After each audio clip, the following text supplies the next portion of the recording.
very difficult, and it's just starting.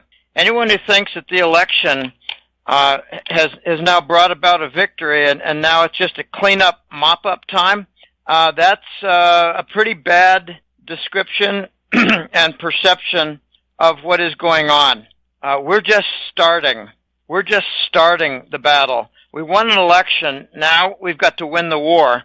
And, a lot of people like the baseball analogy. It's useful. It's like we just had a really solid second inning. Now let's continue. The latest issue of the Hat Trick Letter is out. Can you tell us about it and how people can subscribe? Yeah, there's a good solid chapter on the dollar and issues regarding the dollar and interest rate cuts and a number of different things related to that. There's a big, long, super chapter on silver. And I know silver has had a pullback, but it's a bit of a psychotic pullback because nothing has changed with respect to silver. There's still tremendous shortages of silver. There's still tremendous demand of silver. And we're seeing a real test of the old ceiling of 30 and 31. I think we're going to prevail, and I'm not real worried about it at all. I'll make some more comments in that direction. But, obviously I had a good solid chapter about the election, and it was an optimistic chapter, and it turned out to be pretty much on the mark. I didn't expect that there would be a prevailing wind for the fascist Dems, and there was not. There's a lot to be said about the various aspects of the election, and I will address that.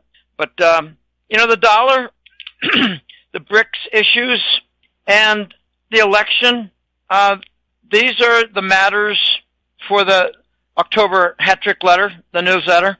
And I'm very excited about what's going on, but I am not delusional. I do not think for a minute, oh gosh, we've got it all won. The cabal is going to be sent packing. That's not the way it's going to be at all. Anyway, the newsletter is out for October, and here we are. I got to say, this is really a rather funny comment to make, but it's true. It's my reality. Every 4 years, actually with the midterm election somewhat too, but every 4 years, I'm glued to the set. I'm glued to the television. I'm glued all evening to, this time it was CNN. 4 years ago, it was Fox News. I'm glued to the mainstream news. I want their interpretation. I want their view. I want their perspective. I want their reporting. I want their commentators. I want their panel.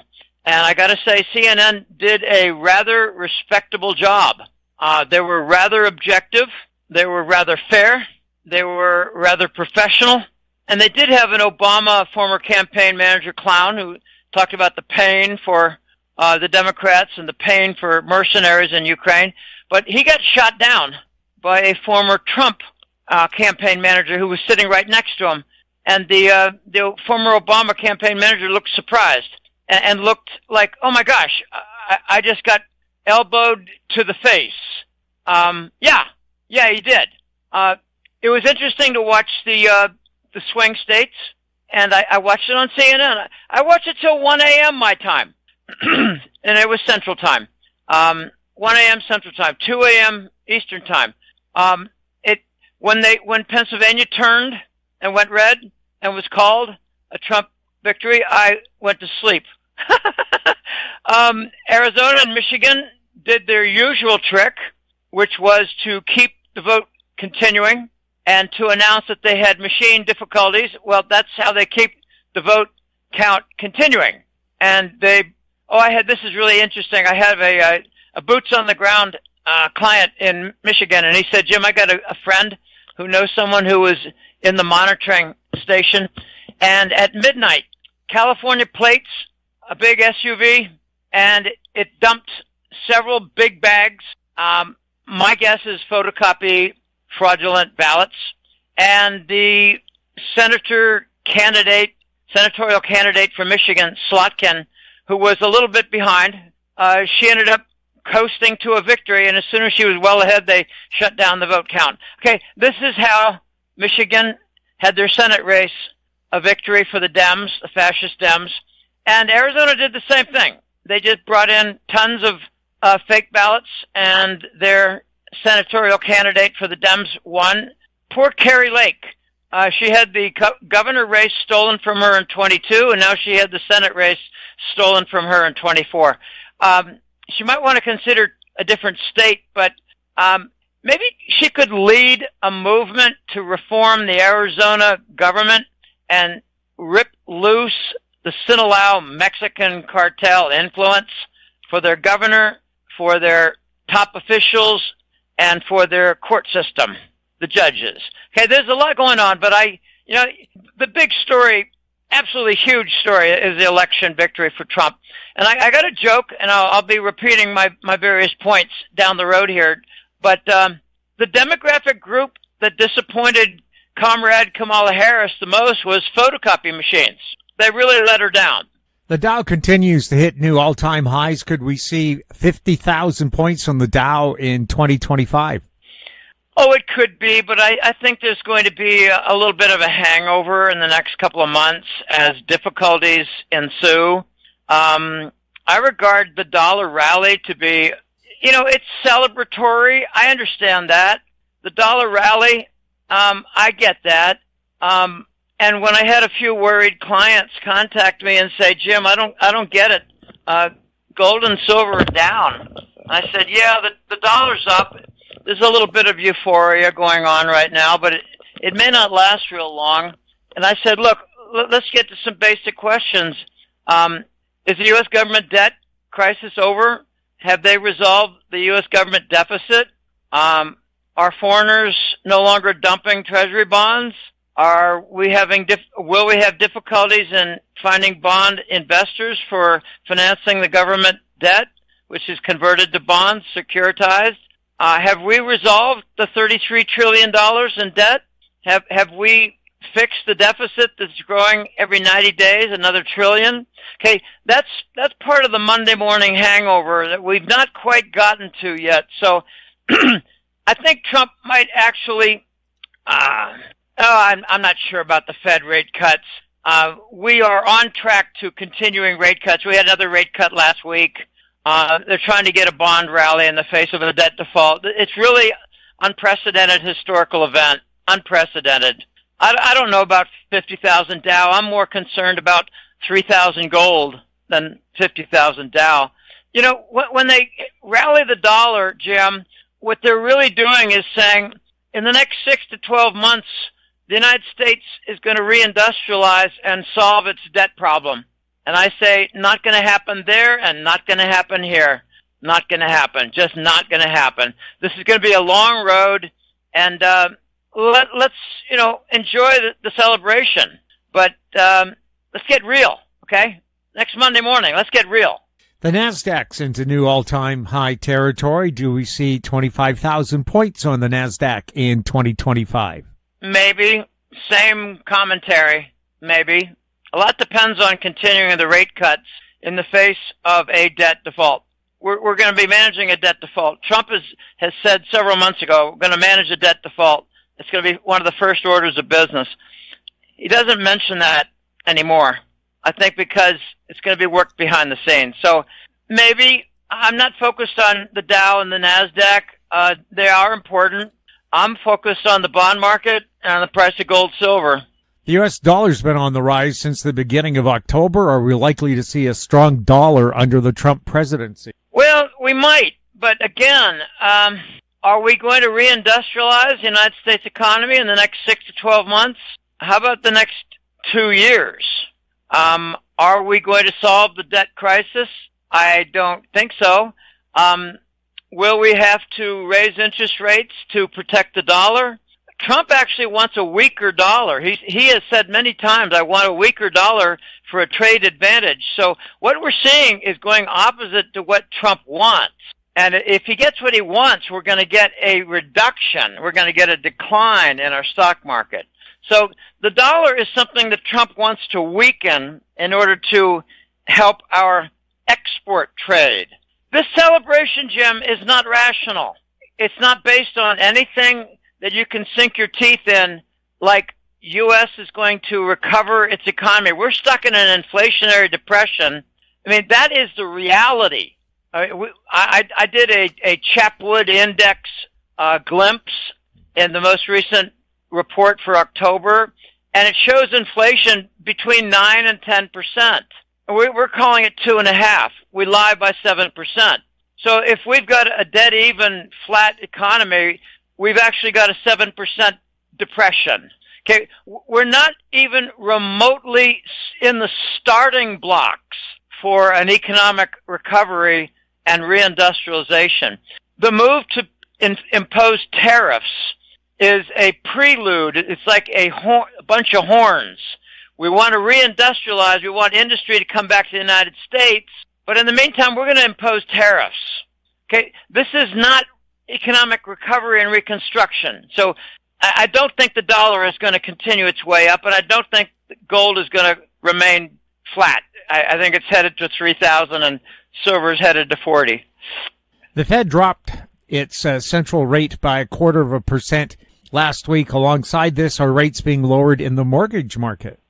Yeah, a little bit, and I don't think it's going to matter much.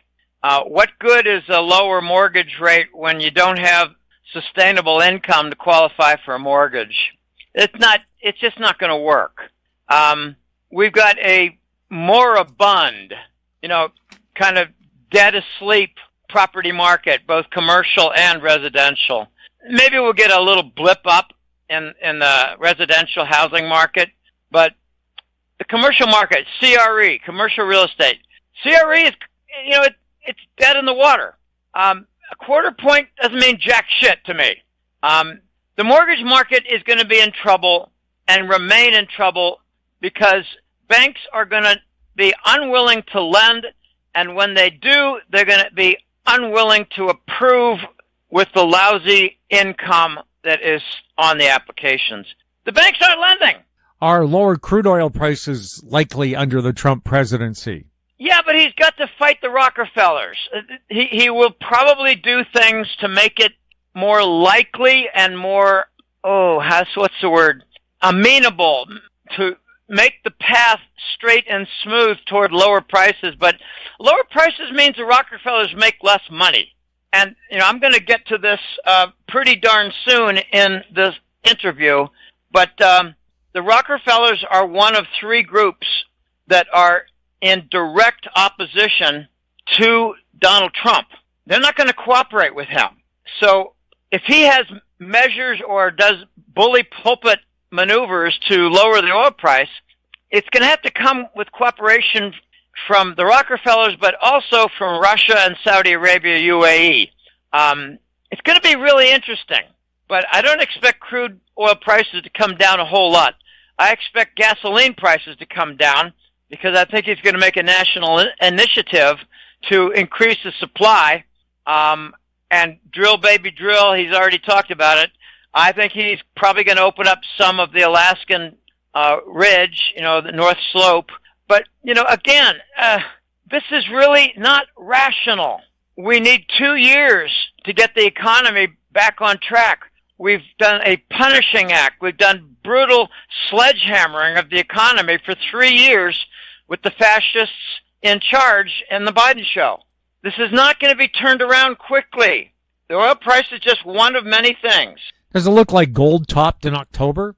Well, yeah, it's taken a breather now. It's consolidating in a big way. We had a considerable move from 2,300, 2,400 all the way up to 2,700. Well, fine. Now it's back down a little, and it's not tragic by any means. And I'm still excited about all the fundamentals behind gold. People get worried over the short term. I had a client from Arizona contact me yesterday, and he's a retired gentleman. He's a good guy. And he said to me, Jim, I'm really worried. I need to sell a couple gold coins every month, blah, blah, blah, and all that. And I said, don't worry. Don't worry. The government debt has not been resolved. The government deficit has not been resolved. We've not reduced the government size. We've not stopped the wars. We're likely to transfer the war from Ukraine to Israel and Iran. We're going to have trouble, finding bond investors to finance our debt. There's still going to be a lot of BRICS nations that are selling the Treasury bond. Our economy is not going to recover quickly. We haven't reindustrialized. So there's nothing really positive in the 3 to 6 months time frame. We're going to have a tremendous battle coming up, and we'll get to that shortly. Oh, and silver, excuse me. Yeah, did silver top in October? Yeah, I'm sorry. I didn't mean to interrupt. I know it's kind of a double question. Well, yeah, it's consolidating. It's not breaking down. It's going back to the old top, the old resistance. The saying is your old ceiling becomes your new floor, and we've not broken it, but it's certainly being tested right now. India and China have not reduced their demand. Okay, this is not rational what's going on. There's still tremendous shortages in silver, and even with a higher price, we got lower production globally in the mining sector. What we're referring to is inelastic supply. The price is up and the supply is down, not up. The demand from India and China is still up, strong. Solar industries have not caved in and shut down. There's nothing rational about what's going on with the dollar, gold, and silver. Nothing. Bitcoin is at all-time highs, backed by nothing. What do you see ahead for Bitcoin? Well, Bitcoin has more backing than the dollar. The dollar is up. Bitcoin is up even more. It hit 80,000, I believe, today. I don't like the comment that it's backed by nothing. It's backed by mining and accounting verification. Is there any accounting verification of the U.S. dollar? Is there any accounting verification for narco U.S. dollar savings accounts? Is there any account verification of dollars for money laundering, for narcos and child trafficking? Okay, Bitcoin has account verification, and the dollar doesn't. Bitcoin is an underground method of making payments that will not go away. Don't ever forget, in December of 2022, when Bitcoin went down to something like 48 or 50,000, J.P. Morgan said it was going to zero. Now, I don't swear much, but how fucking stupid is that? There's a lot of bullshit surrounding the Bitcoin and crypto industry. Bitcoin is up because Donald Trump has mentioned that he wants to have Bitcoin as a component to the dollar reserves. Now, that's a wonderful concept. Do we have any dollar reserves? No, we have 33 trillion in debt. Again, there's nothing rational going on with the dollar, gold, and silver, and you can throw in Bitcoin at the same time. We don't have any reserves, but when we reindustrialize in the next 3 years, we will. But we have to pay off or default on the debt. In the meantime, that's part of the hangover reality curve. What do I see ahead for Bitcoin? Nothing but strong, nothing but bullshit from the major banks. They better get on board and include it with dollar accounts and CDs and linkage to coin exchanges, or they're going to go irrelevant and late and risk going extinct. That's what I see ahead for Bitcoin. There's plenty backing up Bitcoin. The aftermath of the landslide victory for President Trump, what are you seeing and hearing? Oh, I'm seeing a lot of really good planning, and it looks like for the last year or two, the Team Trump, I call it Team Trump. It's not Trump. He's a figurehead. He's a speaker. He's a campaign manager. He's a rallier, and that's all well and good. But anyone who thinks that he made up the 10-point plan for education, anyone who thinks he made up the 10-point plan for security, anyone who thinks he made up the 10-point plan for anything is nuts. He's a contributor. There's a team behind him. I am very impressed with a lot of what I see regarding planning, regarding like the Department of Government Efficiency, DOGE. I'm impressed by that. But, for all the really solid planning, you need to put it on the road, and it has to run. And it has to get around the roadblocks. Let me mention a few. And I try to keep this simple, but it's not simple. I'll keep it simple in three different categories. They're not going to want to cut back on their budget of $1.3 trillion for Medicare and Medicaid. They're not going to want the American Medical Association to be attacked and subjected to Nuremberg trials for genocide, for 5 million Americans killed, 20 million, 22 million Americans seriously injured, no longer can work, incapacitated. The second group is the military contractors. They like their forever war. They like the $840 billion in annual budget. So they're not going to be applauding and supporting any movement by the DOGE efficiency group to cut back on the military budget. Trump has always said, I had the administration of peace. I was a peace president. Well, from all indications, he's trying to move the war from Ukraine to Israel. Let's see if he can stop the war in Israel and stop the attacking of Iran so that Iran stops their attempts to kill Trump. And in addition to the military contractors who like their forever war and create instability everywhere in the corner of our globe, you have NATO. And NATO is almost self-funding, not quite, almost self-funding with money laundering from trafficking enterprises and Swiss bank accounts that manage that money, and Ukraine operations underground.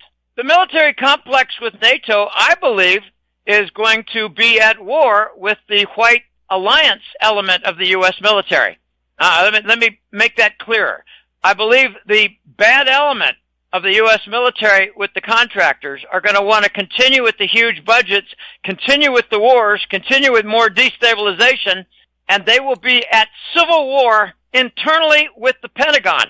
The third group, it's largely called big tech, but it's a combination of mainstream news, social networks, search engines, and for that matter, fact checkers. And Donald Trump has already said he is going to attack and fire three-letter agencies like FBI, Department of Justice, Homeland Security. Anybody who influenced any department that was loaded with people that influenced censorship with big tech, they're going to get fired. So who runs mainstream news and social networks and fact checkers and search engines? If Donald Trump is smart, he's going to develop an avatar to be seen in public while he remains behind the scenes in control. And he's got a lot of work to do to reform the U.S. government. You know, there's a lot of ballyhoo and backslapping and celebration. Oh gosh, we're going to cut $2 trillion off the U.S. government budget. Let's see if he can cut even $200 billion off in the first year. Let's see.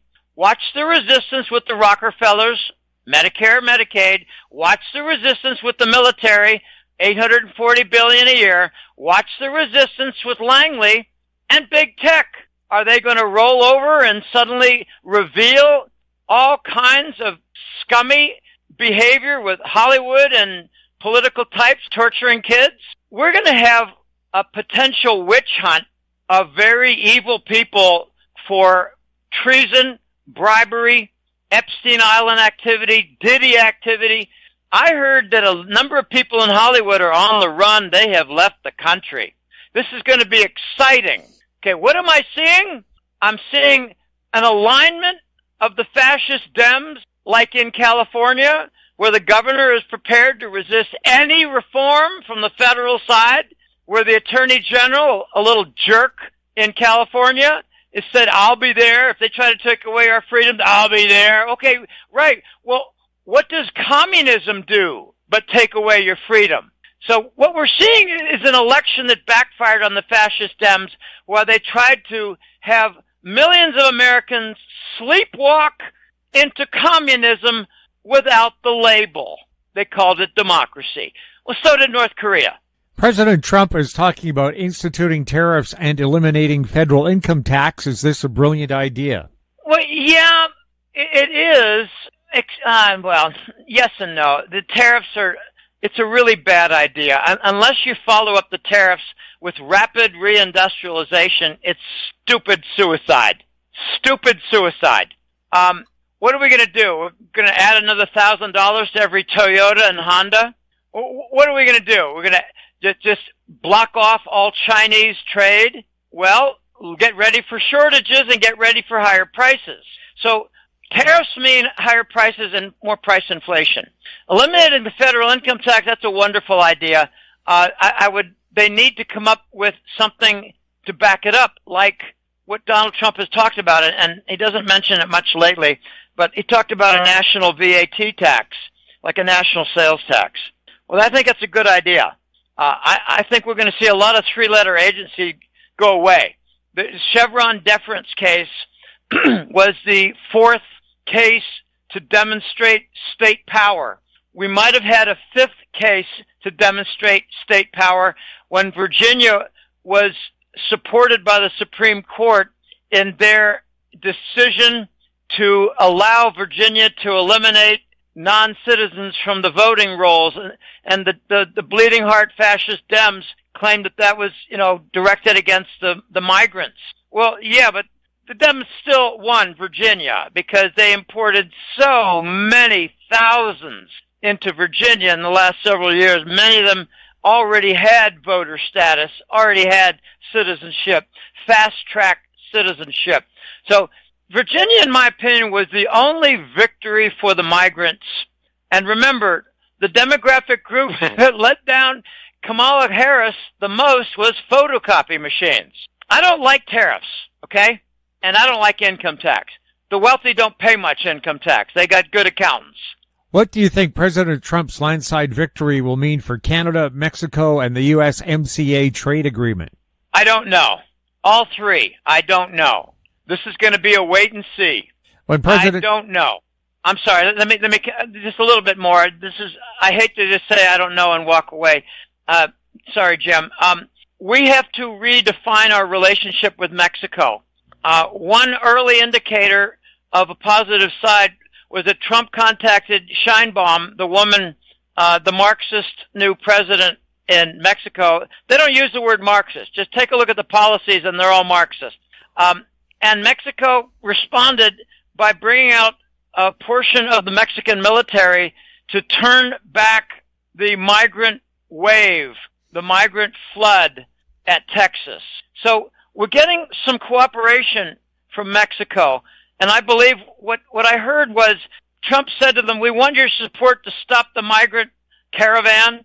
And if you don't, we're going to impose tariffs on Mexican products like vehicles, cars, and trucks.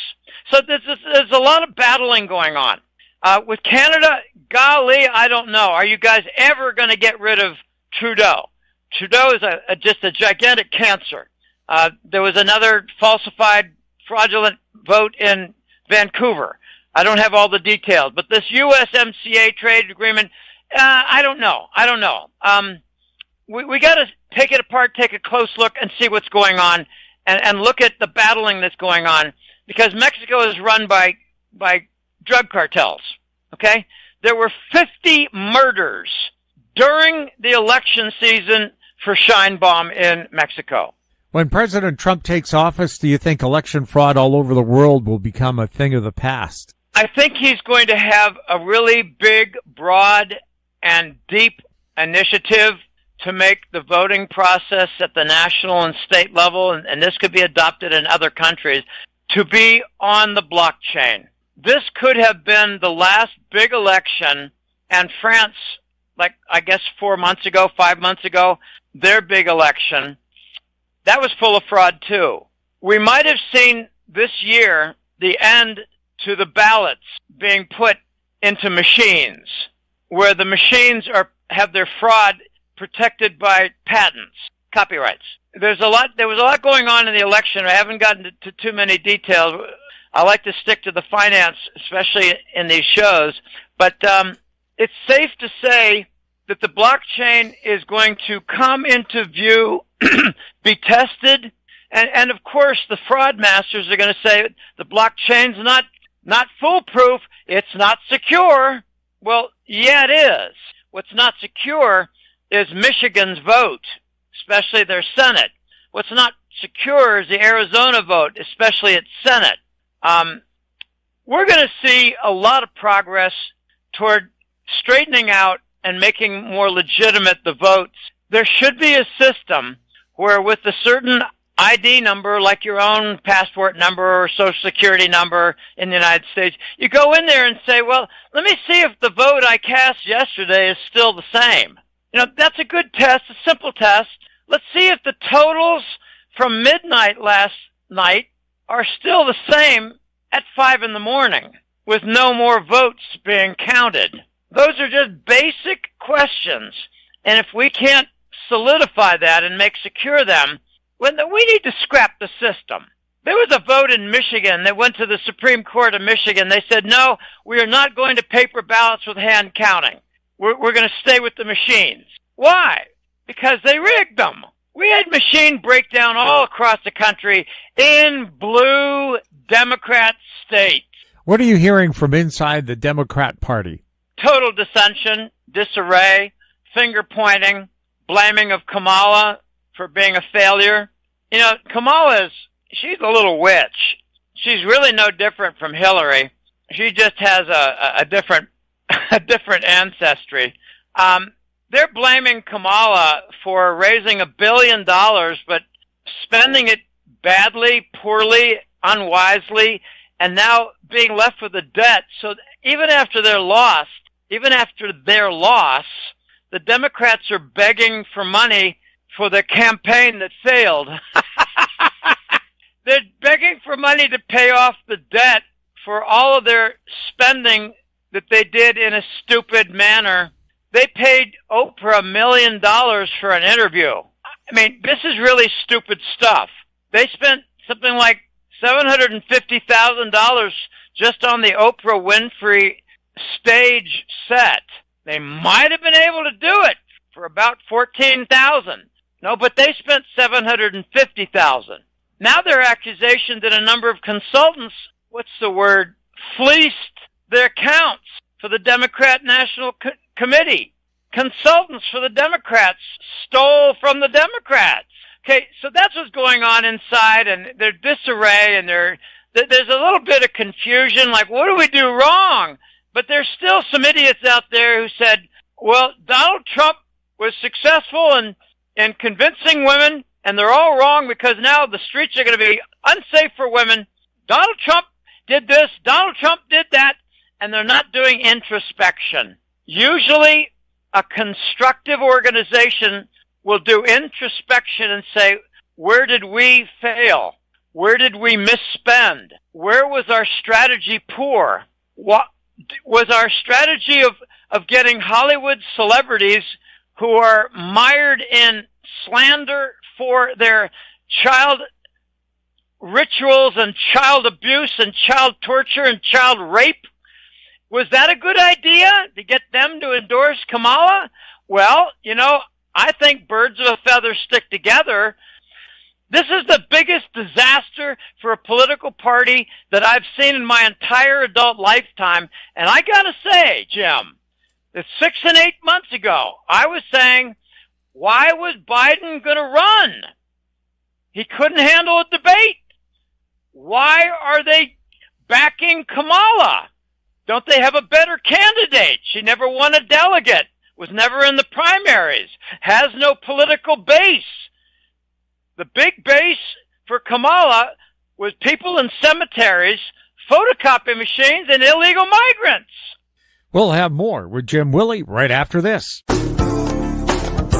Don't miss out. Stay informed. Receive the HowStreet.com weekly recap with thought-provoking podcasts, radio, and articles delivered to your inbox. Sign up for the HowStreet.com weekly recap on our homepage at HowStreet.com.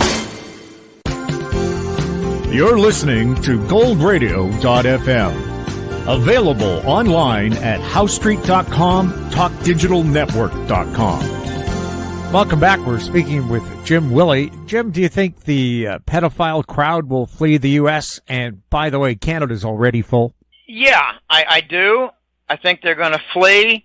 It may not be permanent, but they're going to want to avoid prosecution because one thing that Trump is going to be doing is developing the white hat element in the FBI. I heard from a rock-solid military source that something like 65% of the FBI is white hat, loyal to the Constitution and the people. And the same 60 to 65% in the Department of Justice is loyal to the Constitution and the people. And this has been some really good progress. They're flipping them. They're running them out of town, the bad guys. There is a war going on in the FBI for ownership of the Diddy tapes, the videos. And for those who are naive enough to think that they're one or two and the cabal has control of them, you're dead wrong. They're like 50 to 80 videotape libraries. And the white hats have their hands all over the evidence. What they're doing now is they're forcing Hollywood types to flip on the higher ups. They're forcing, like, managers of the Diddy. The Diddy empire has managers. This guy's a billionaire. This is going to come out. This is not going to be squashed like Hillary's Manhattan, brownstone home database. No. I'm sorry to say, but Rudy Giuliani might have helped to shove that stuff under the rug in New York City. I don't trust that guy. I don't trust him at all. So the pedo crowd is worried sick. There's panic in Hollywood. I don't really know much about the pedo crowd in Canada, but I imagine it's the same old stuff. They're on the run. They see what's coming. There's going to be prosecution. Trump is going to make people flip, and he's going to gather the evidence, and the videos are not going to go away. There may not be a whole lot in the mainstream news at 6 o'clock and 7 o'clock in the evening, but there's going to be a lot of activity behind the scenes, and there's going to be prosecutions. This is going to, I think, wreck Hollywood and at the same time wreck the music industry, and they're going to have to turn it around. Movies and music, they're going to have to turn it around. This crowd is going to be on the run, and it's going to be fun to watch. And we're going to hear about a number of different major stars, and they're going to be contacting us from foreign countries. And I don't even want to guess right now, but I have a few on my short list of where they're going to go. Many Hollywood celebrities endorsed Kamala and said she should vote, or said people should vote for her. The obvious question is, why? Because they're of the same type. They abuse children. They're involved with child-related crimes. They're cokeheads. They're drug addicts. They're lunatics. I think it's going to be interesting to watch George. He raised a lot of money for Kamala. Is he next going to say you misspent it? Is he next going to say, Kamala, you ran a poor campaign? Is he next going to say, Kamala, you can't interview for crap? You can't state the case for the Democrat Party? All you ever talk about was Trump did this, Trump did that. I call it the anti-Trump campaign, the platform. I had an item in my newsletter for the October, and it was the platform for the Democrats and Republicans, and there were several on the Republican side that made a lot of sense. Several, for reforming and reconstruction. And on the Democrat side, there were only two. Hate Trump, support migrants.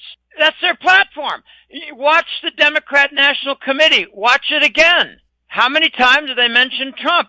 Was it 40 or was it 80? What did they mention for their own platform? Except, hey, 4 more years of the same old shit. The same old degradation, the same old deconstruction, the same old price inflation, the same old betrayal of the American people. They ran a bad campaign, and the Hollywood types supported it, and they threw money at it, and they didn't dissect it for what their platform was. And they're guilty. They're guilty of supporting a communist. This was a campaign to support Kamala Harris and have the American people sleepwalk toward communism. Look at what she has done in the past. Look at what some of her policies proposed to be. Free speech eliminated, censorship, gun confiscation, arrest Elon Musk, jail political opponents. What's democratic about that? And Hollywood supported it all. Oh, I thought Hollywood did a great job in exposing themselves as supporting communism, censorship, and fascism. I get some criticism, and I like to be clear. They say, Jim, you're all confused. Talk about fascism, talk about communism. Yeah, it's a fascist structure atop which they had communist policies. A lot of people have been involved in a lot of bad things. Do you think they will face justice, or will it all get brushed under the carpet? I think we're going to see a lot of justice, and not as much as people want, and not as much as we should have. We're going to get justice, and a good test case is going to be Nuremberg trial. And Trump might punt and say, well, let the IOC in Europe manage the Nuremberg 2 trial. And that would be a punt and a cowardly act, in my opinion. We need to have a Nuremberg trial for Big Pharma operating with headquarters in the United States that killed 5 million people and seriously injured 22 million. And those are minimum numbers. They're growing all the time. We need to see justice, and I don't think we're going to get as much as we should. Let me give some simple napkin math numbers. There are about 8,000 or more hospitals in the United States. Everyone has a director, an assistant director, and a group of directors and managers of various departments. And let's just say that there are 12 people at the top for every hospital. 8,000 hospitals, 12 people. You're talking about 100,000 guilty doctors and nurses who signed on to the genocide, who accepted the bribe with the COVID reward, COVID protocol. 100,000 doctors and nurses of high rank. They all must be prosecuted. They all must lose their license. They all must face consequences and maybe jail time, and a combination of heavy fines and jail time, no-fly lists, and lose their Social Security, and maybe seize their pensions. We have to have justice. We're going to get state-by-state actions with class action lawsuit. We're going to see that. There are a few states like Kansas who are leading the way, and remarkably, a lot of different, let's just say, entities are admitting now that the vaccine, the mRNA, the messenger RNA type vaccine with a double X to kill, not a vaccine with double C to strengthen. Vaccine with a double X. A lot of entities are admitting that they were deadly. And closer to home, my mother-in-law just had her doctor tell her and my lady that the 8 to 10 strokes that she suffered and has left her completely debilitated were all as a result of the vaccine. Debido a la vacuna, due to the vaccine. So that opens the door. Is there going to be a lawsuit? Probably not. Are they going to give free care for this and that? No, hell no. So will the medical sector face consequences? We're going to see. So will he back off on the Nuremberg trials for the United States and the 100,000 responsible hospital directors and staff? That's what I expect. He's going to punt. It's going to be the first betrayal by Trump. That's what I expect. Watch. Just watch. And I'm not saying it's an easy job. Let's see if he does really well in the other 8 out of 10 areas. There's a lot to do, a lot of work, a lot of reconstruction. I haven't heard him say anything about bringing industry back to the United States and encouraging with tax incentives like income tax and property tax incentives and hiring credits. I haven't heard anything about that. Job training program, I haven't heard anything about that. So we haven't even begun the reconstruction. What do you think will happen to the woke movement? It'll die out. It'll cry its way into the corner. Maybe it'll go back into the closet. We get some of the weeping liberal retards saying that, the LBG movement, it's gonna just have to go backwards, and there'll be no more safety for people who wish to come out and show their pride. Isn't it amazing that pride is the most deadly of the 7 sins? 7 deadly sins, and the worst one is pride. So there's pride in perversion. Wow, that doesn't go over well.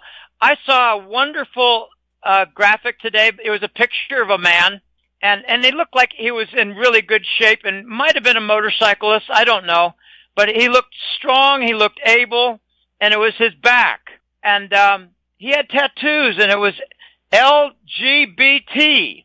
And he had little graphics above the L to show a liberty, and above the G to show a gun, and above the B to show a beer, and above the T to show Trump.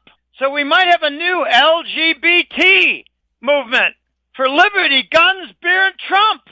what I found interesting, and I pointed this out about 6 or 8 months ago in the newsletter, the press and MSM and Hollywood, they want us to think that the gay population is like 5 or 8% when I don't even think it's 2.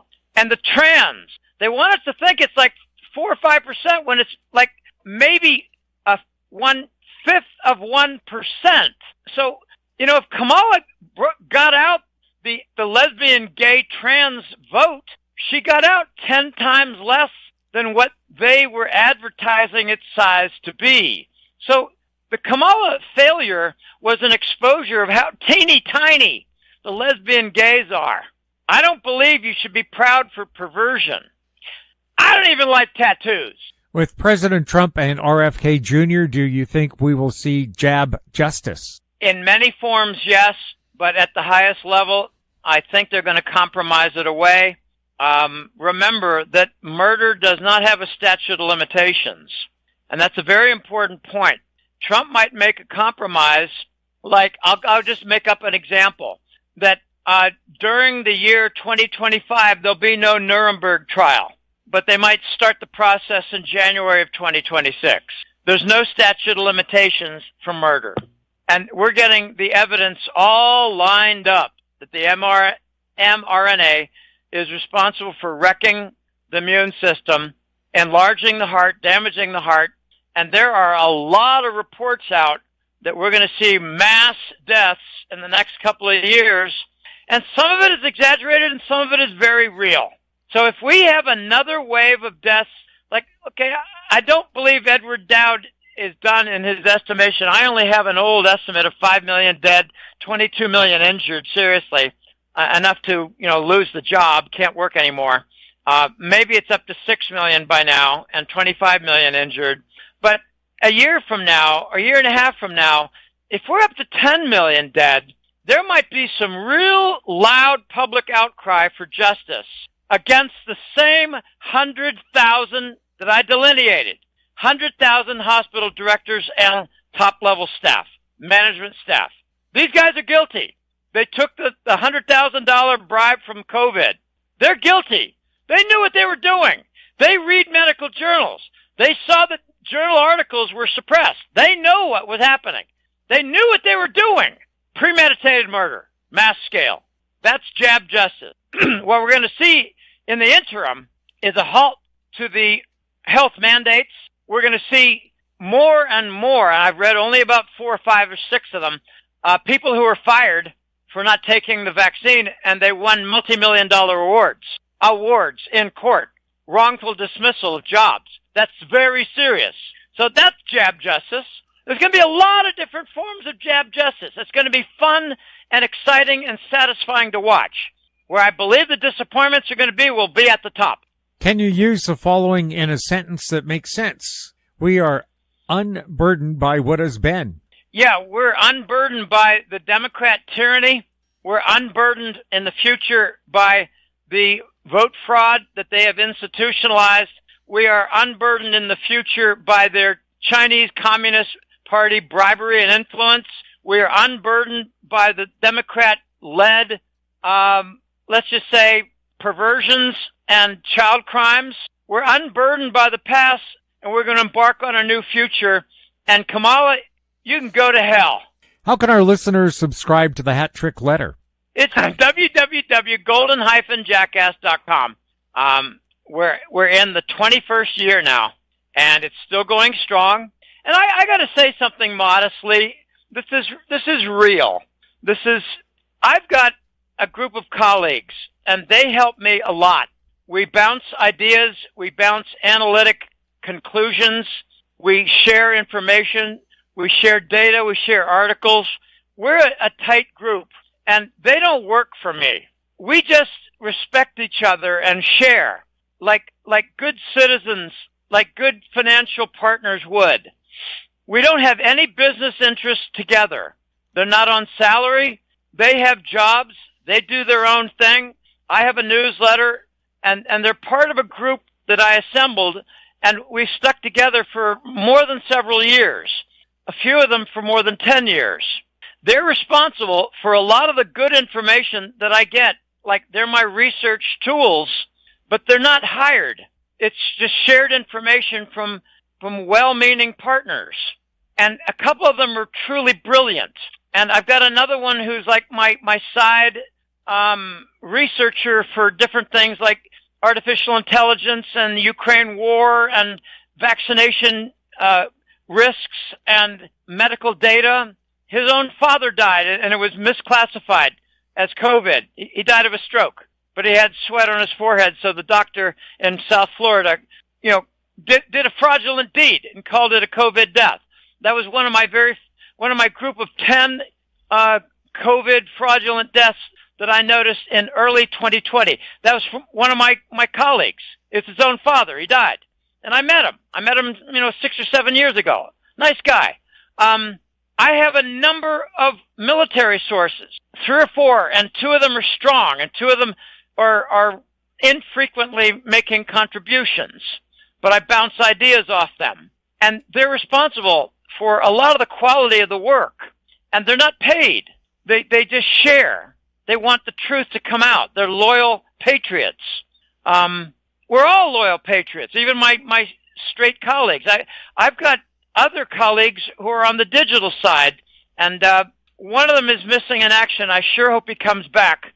I don't mean he's gone quiet. I mean he was on a foreign mission and in the line of fire, and I hope he comes back safe and sound. A really great guy.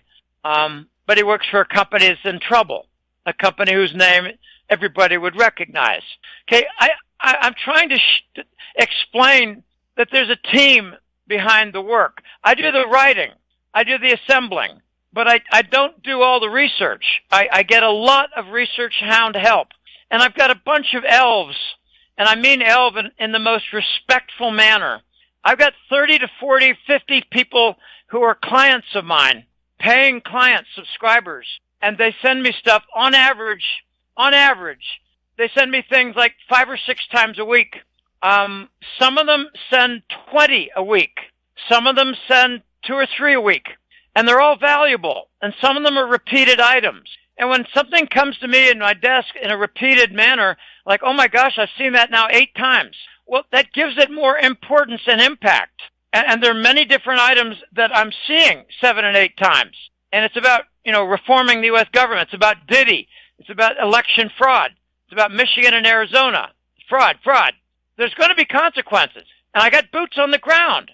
Like the guy in Michigan who said, I have a friend and saw the California plates.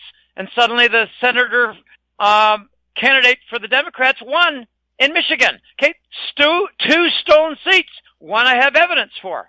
I'm very grateful to my colleagues, and I'm very grateful to my research hounds, and I'm very grateful to my elves. You're wonderful, and I'm extremely grateful for my sponsors and donors that keep me going. I have a good track record, and I owe a lot of it to them. And I got to say, this is very real. I have been beaten down, harmed financially from extraordinary events. And I pray to my Lord Jesus, as he called it when he was on walking the earth. He said, when I am resurrected, I will bring the great helper, the Holy Spirit. And I ask the Holy Spirit almost every day for strength, for wisdom, for discernment, and mainly for strength, because I'm getting harmed and I'm getting tired. But work is therapy for me, and the support that I get from colleagues and donors, it keeps me going. I'm supporting 6 kids. I'm handling medical bills because the medical system here does not provide medical care. We pay into medical insurance, and it's for the public. It's for the poor. It's not for us. I'll give you an example. Fallopian tube cysts on my sweetheart, a $20,000 bill. She was told by the public hospitals for standard coverage, public hospital, we can handle that, but you've got a 4 to 6 month wait, and we're not certain about the 4 or 6 months. Well, she's in serious pain, so she had the operation done, and it cost $20,000, and it's not covered. Okay, this is what I'm dealing with. I'm handling a lot.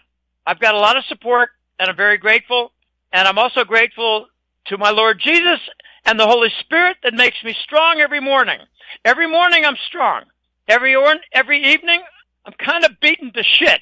Every evening I'm beaten to shit, but I'm able to sleep.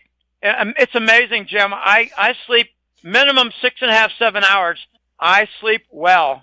I take daytime nap. I get my rest. I get my exercise. I don't drink. I don't smoke. I don't do drugs.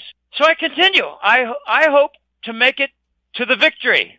And I think it's going to happen in the next 3 to 5 years because, Jim, let me make it simple. I think the next 2 to 3 years are going to be a compromise interim period where a lot of weakening happens to the cabal. Weakening, not destruction. Weakening.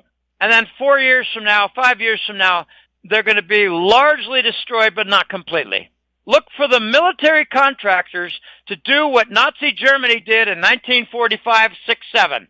They created the Odessa Group, a private contracting company and group of companies. The Odessa Group was a group of companies that supplied weapons and hardware for the Wehrmacht. Look for the same thing to happen. If they lose their funding, they're going to go private, and they're going to be hiring mercenaries, and it's going to be ugly because the U.S. military-industrial complex is utterly gigantic. Jim, thank you so much for being on goldradio.fm. Well, it's been a pleasure. This is history in the making.